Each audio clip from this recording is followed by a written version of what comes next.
네, 안녕하세요. 오늘 2021년 국정원 논술의 특징이나 출제 경향, 21년도 출제 경향 분석하고, 그 다음에 여러분들이 특히 공부하시면서 제가 들었던 어려운 점, 이런 거 어떻게 좀 극복을 하시고 이제 공부하시는 방법, 그리고 또 수업 들으실 때, 제 수업 들으실 때 어떤 거에 좀 주안점을 두고 들으셔야 되는지, 이런 거 간략하게 제가 말씀을 드리도록 할게요.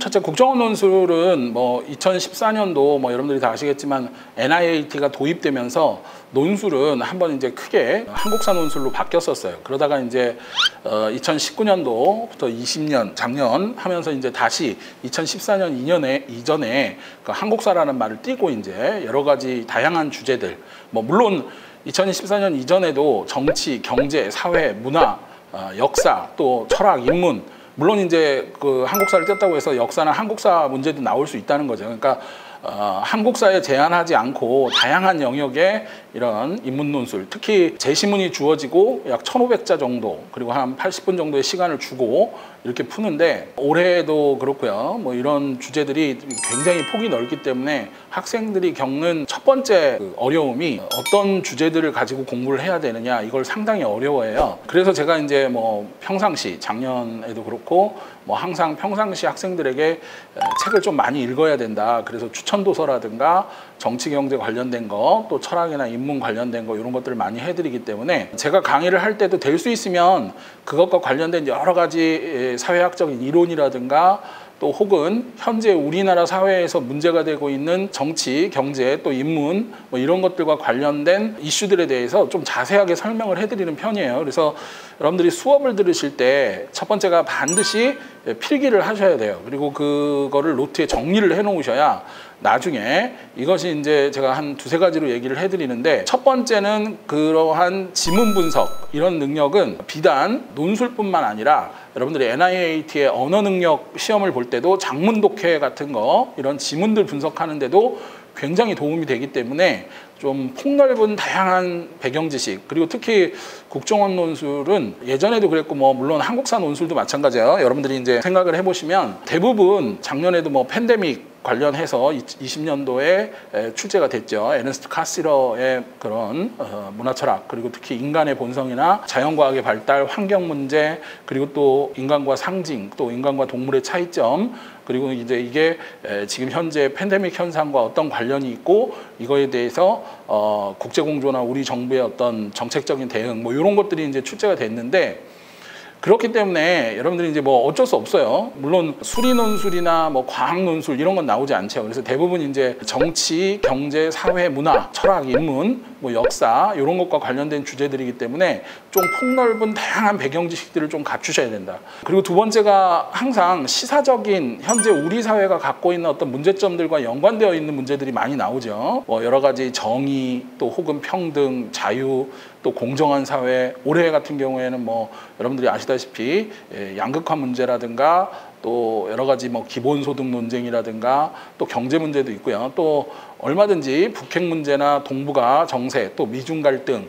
이런 주제들을 테마로 해서, 물론 제시문은 다양하게 변할 수 있지만 그런 주제들이 나오기 때문에, 첫째는 배경 지식에 대해서 많이 좀 필기도 하시고, 제 수업 들을 때도 제가 쭉 해드릴 때 이렇게 노트에 쭉 정리를 해나가시면서 책도 좀 읽으시고, 그리고 두 번째는 그것과 관련된 우리 사회의 어떤 사회 문제라든가 정치 이슈 문제에 대한 자기 견해가 있어야 돼요. 그래서 이 국정원 논술은 다른 논술하고 다르게 수능 논술이나 이런 것들하고 다르기 때문에 단순히 분석만 잘한다, 이 논리적 분석 능력만 좋으면 되는 게 아니고, 그거에 대한 자기의 어떤 명확한 주장, 그리고 그거에 대한 근거, 그렇기 때문에 우리나라에 있는 여러 가지 사회 정책, 또 혹은 복지 정책, 또 지금 말씀드린 대로 여러 가지 동북아 정세라든가 안보 문제라든가 정치 외교에 대한 자기 견해를 한 500자 정도씩 이슈별로 쭉쭉 정리를 해나가셔야 돼요. 그리고 그것과 관련해서 마지막으로 이러한 문제들에 대한 주관적이고 자기 개인의 견해만 이렇게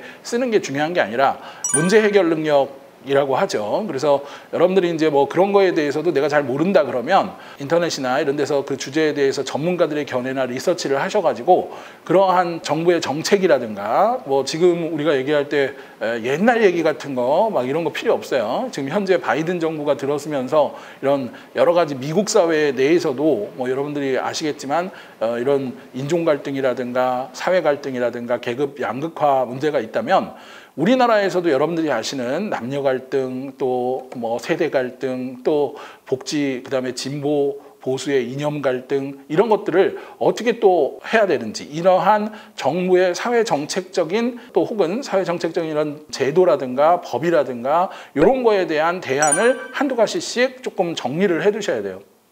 어쩔 수 없이 평상시에 그런 것들에 대해서 자기가 생각을 안 해놓으면 실제 가셔서 제한 시간 내에 쓰기가 힘들다. 그래서 항상 제가 수업할 때에도 글쓰기를 강조를 하는 게 두세 가지 주제들에 대해서 반드시 글쓰기를 쭉 하셔야 되고 여러분들이 이제 그거에 대한 첨삭을 좀 받아보셔야 되죠. 지금 아이들에도 4, 5월쯤 해서 1:1 대면 첨삭 논술이나 이런 걸 할 때 물론 학생들이 너무 많다 보니까 제한적으로 받을 수밖에 없는데 그때 이제 자기가 쓴 글들을 좀 이렇게 첨삭을 받으시면서 퇴고 과정을 발표해야 된다.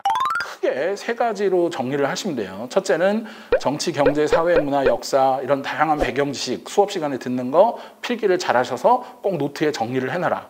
그리고 두 번째, 그것과 관련된 현재 우리 사회나 또 국제사회에 나타난 이런 시사적인 문제들 이런 것들에 대한 자기 견해와 근거들을 또 쭉 정리를 해라. 그거 나중에 이제 제가 시험 가까이 오면 6, 7월쯤 기출문제 특강이라든가 1:1 대면 논술 특강에서 한 15가지 주제나 12가지 주제를 뽑아서 쭉 올해 나올 만한 걸 또 정리를 해드리고 그거에 대해서 써드리니까 그거를 꼭 수강을 하시면서 이렇게 들으시면 되고요. 그리고 마지막으로는 이제 그러한 정부의 정책이라든가 또 법이나 제도 같은 것들에 대해서 한두 가지씩 꼭 대안 같은 거, 자기의 문제 해결이나 이런 것들을 한번 글쓰기로 이렇게 정리를 해 놓으셔야 된다. 이 논술이 어려운 게 단시간에 상향되지 않기 때문에 끊임없이 읽고 쓰고를 일주일에 적어도 한두 편씩 계속 반복하시고 정리하시고 뭐 이런 연습들을 꼭 해나가셔야 돼요.